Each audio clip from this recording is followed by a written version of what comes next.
द्रोणाचार्य मेरे लिए थोड़े से गंदे नामों में से एक है, और गंदा इसलिए नाम हो गया एकलव्य को अस्वीकार करने के कारण।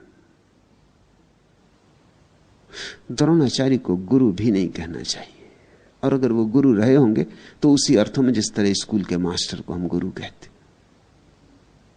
उनमें कुछ गुरुत्व नहीं था, शुद्ध राजनीति थी।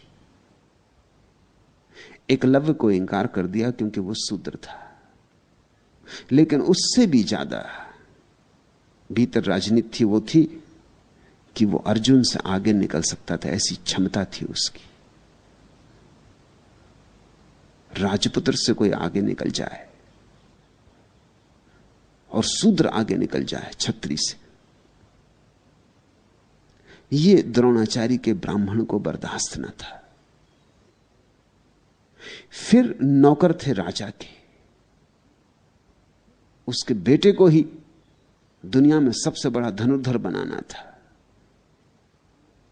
जिसका नमक खाया उसकी बजानी थी, गुलाम थे।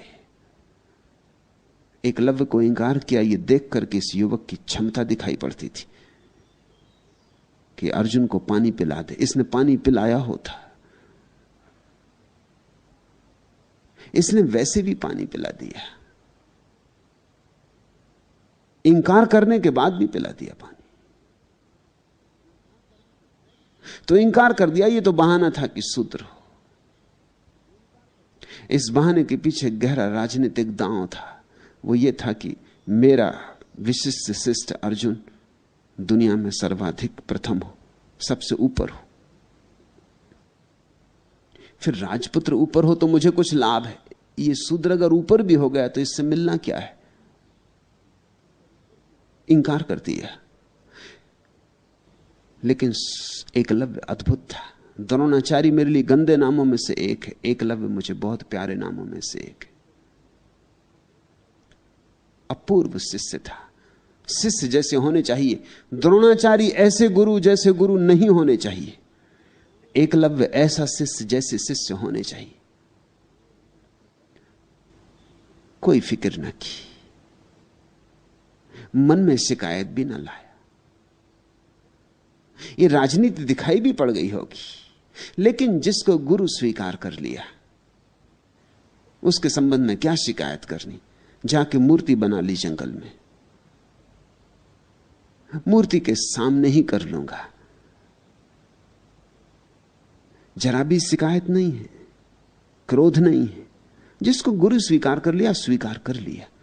अगर गुरु अस्वीकार कर दे तो भी शिष्य कैसे अस्वीकार कर सकता है? शिष्य ने तो सोचा होगा शायद इसमें ही मेरा हित है, इसलिए उन्होंने अस्वीकार कर दिया। गुरु राजनीतिज्ञ था, शिष्य धार्मिक था। उसने सोचा मुझे इंकार किया तो जरूर मेरा हित ही होगा, इससे कुछ लाभ ही होने वाला होगा, नहीं तो वे क्यों इंकार करते? मूर्ति बना के मूर्ति की पूजा करने लगा और मूर्ति के सामने ही धनुर्विद्या का अभ्यास शुरू कर दिया। इतनी भावना हो, ऐसी आस्था, ऐसी श्रद्धा हो तो गुरु की जरूरत भी क्या है? श्रद्धा की कमी है, इसलिए गुरु की जरूरत है। तो बिना गुरु के भी पहुंच गया, मूर्ति से भी पहुंच गया। श्रद्धा हो तो मूर्ति जीवंत हो जाती, और श्रद्धा ना हो तो जीवित गुरु भी मूर्ति ही रह जाता है। सब तुम्हारी श्रद्धा पर निर्भर है।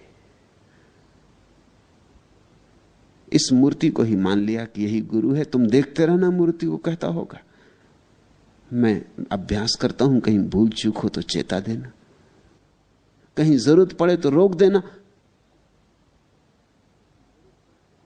इस अपूर्व प्रक्रिया में वो उस जगह पहुंच गया जहां अर्जुन फीका पड़ गया। खबरें उड़ने लगी कि एकलव्य का निशाना अचूक हो गया। ऐसा अचूक निशाना कभी किसी का देखा नहीं। ऐसी श्रद्धा हो तो निशाना अचूक होगा ही। ये श्रद्धा का निशाना, ये चूक ही कैसे सकता है? और जिसको मूर्ति पर इतनी श्रद्धा है, स्वभावतः उसे अपने पर इतनी ही श्रद्धा है। तुम्हारी श्रद्धा दूसरे पर तभी होती जब तुम्हें आत्मश्रद्धा होती। तुम्हारी श्रद्धा उतनी ही होती दूसरे पर जितनी तुम्हारे भीतर होती, जितनी तुम्हें स्वयं पर होती।